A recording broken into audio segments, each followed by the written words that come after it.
Assalamualaikum warahmatullahi wabarakatuh. Berjumpa kembali di KBM Daring Matematika Peminatan bersama saya Ari Prasetyo. Kali ini kita akan melanjutkan materi kita yaitu persamaan trigonometri bagian persamaan trigonometri bentuk kuadrat. Langsung saja mari kita mulai. Kita telah menyelesaikan pembahasan persamaan trigonometri dasar meliputi persamaan sinus, persamaan kosinus, dan persamaan tanggen. Berikut adalah rangkuman rumus-rumusnya. Selanjutnya kita akan membahas tentang persamaan trigonometri bentuk kuadrat. Bentuk umumnya seperti ini. A. Trigonometri kuadrat X ditambah B. Trigonometri X ditambah C sama dengan 0. Trigonometri itu berarti nanti bisa sin, bisa cos, ataupun tan. Nah, untuk langkah selesaiannya sebagai berikut. Yang pertama, nanti membuat pemisalan untuk perbandingan trigonometrinya dengan variabel selain X, karena X-nya sudah digunakan. 2. Kita tentukan nilai variabel yang memenuhi. Kemudian yang ketiga, setelah didapat nilai variabelnya, kita kembalikan menjadi perbandingan trigonometri, dan kita akan memperoleh persamaan trigonometri sederhana. Selanjutnya yang terakhir, kita selesaikan persamaan tersebut dengan cara seperti biasa. Agar lebih memahami, sebaiknya langsung ke contoh soal saja ya. Contoh 1, tentukan himpunan penyelesaian yang memenuhi sin kuadrat X ditambah 2 sin X min 3 sama dengan 0, untuk X berada di interval 0 sampai 5pi per 2. 5pi per 2 itu berarti sama dengan 450 derajat ya. Selesaiannya kita tulis dulu soalnya, sin kuadrat X ditambah 2 sin X min 3 sama dengan 0. Nah, agar terlihat lebih sederhana, kita bisa melakukan pemisalan. Di sini saya misalkan sin X itu adalah P. Atau kalian kalau mau menggunakan variabel yang lain pun juga boleh ya. Yang penting huruf lain selain X. Maka selanjutnya kita ubah yang ada sin X menjadi P. Sin kuadrat X berarti menjadi P kuadrat, 2 sin X berarti menjadi 2P, min 3 sama dengan 0. Nah, selanjutnya tinggal kita faktorkan menjadi P plus 3 dikali P min 1 sama dengan 0. Jika kalian kesulitan atau lupa dengan cara memfaktorkan, silahkan kunjungi channel saya. Di sana sudah ada bab persamaan kuadrat. Bisa kalian tonton ya. Link untuk menyelesaikan persamaan kuadrat saya taruh nanti di kolom deskripsi. Selanjutnya, dari hasil pemfaktoran ini kita dapat P plus 3 sama dengan 0. Berarti kalau dipindah ruas, P-nya sama dengan min 3. Atau P min 1 sama dengan 0. Sehingga kalau dipindah ruas, min 1-nya menjadi P sama dengan 1.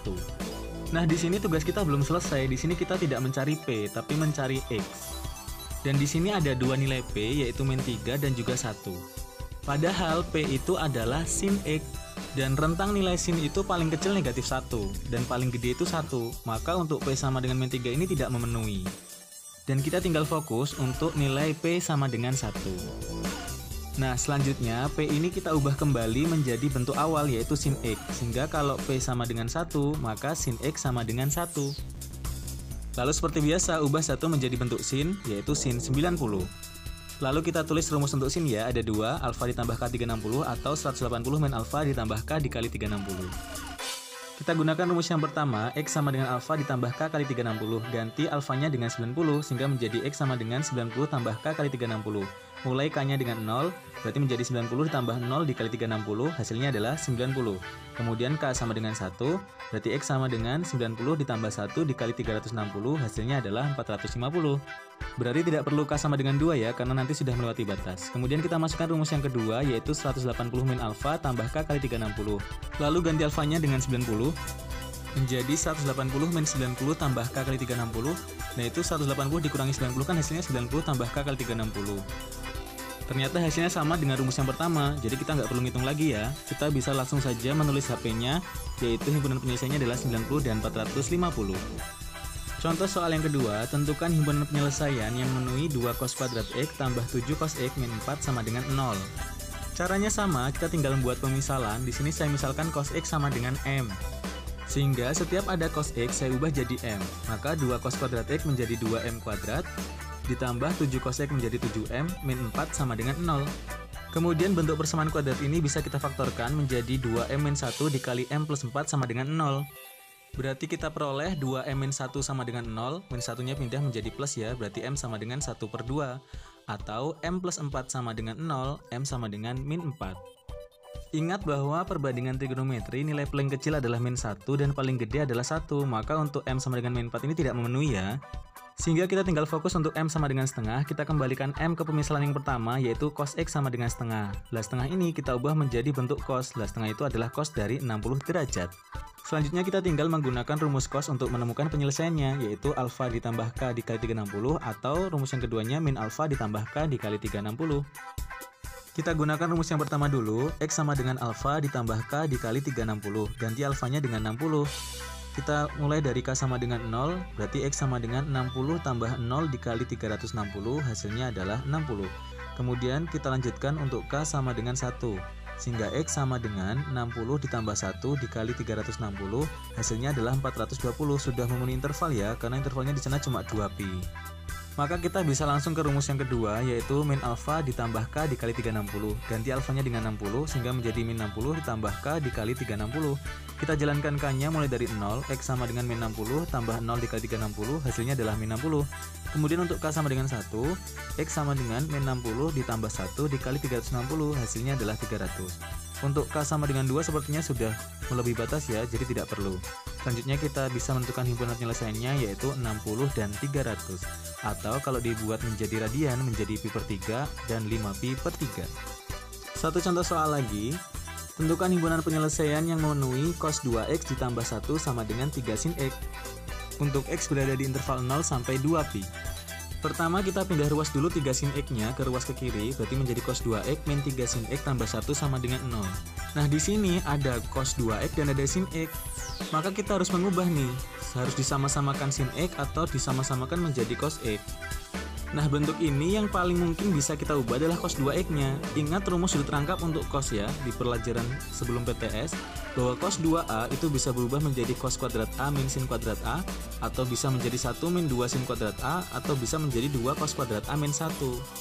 Akan lebih menguntungkan bagi kita untuk mengubah cos 2a itu menjadi 1 min 2 sin kuadrat a, sehingga cos 2x-nya saya ubah menjadi 1 min 2 sin kuadrat x min 3 sin x tambah 1 sama dengan 0. Nah dari sini kan sudah kelihatan ya, sudah muncul ada sin kuadrat x, jadi sama-sama sin x-nya. Lalu kita hitung menjadi min 2 sin kuadrat x min 3 sin x, 1 tambah 1 jadi 2, sama dengan 0. Agar negatifnya hilang, maka semuanya saya kali negatif 1, sehingga menjadi 2 sin kuadrat x ditambah 3 sin x min 2 sama dengan 0. Nah kalau sudah seperti ini, kita bisa melakukan pemisalan. Saya buat pemisalan di sini, misal sin x sama dengan b, sehingga persamaan itu menjadi 2b kuadrat ditambah 3b min 2 sama dengan 0. Tinggal kita faktorkan persamaan kuadratnya menjadi 2b min 1 dikali b plus 2 sama dengan 0. Berarti kita peroleh b sama dengan setengah atau b sama dengan min 2. Di sini min 2 tidak memenuhi karena minim nilai cos atau sin itu adalah min 1 dan paling besar adalah 1, sehingga kita tinggal fokus untuk b sama dengan setengah. Selanjutnya tinggal kita ganti b ini menjadi pemisalan yang awal tadi, yaitu sin x ya, sehingga b-nya menjadi sin x, lah setengah ini menjadi sin berapa? Jawabannya adalah sin 30. Nah untuk rumus sin ada dua rumus itu, tinggal kita pakai yang pertama dulu.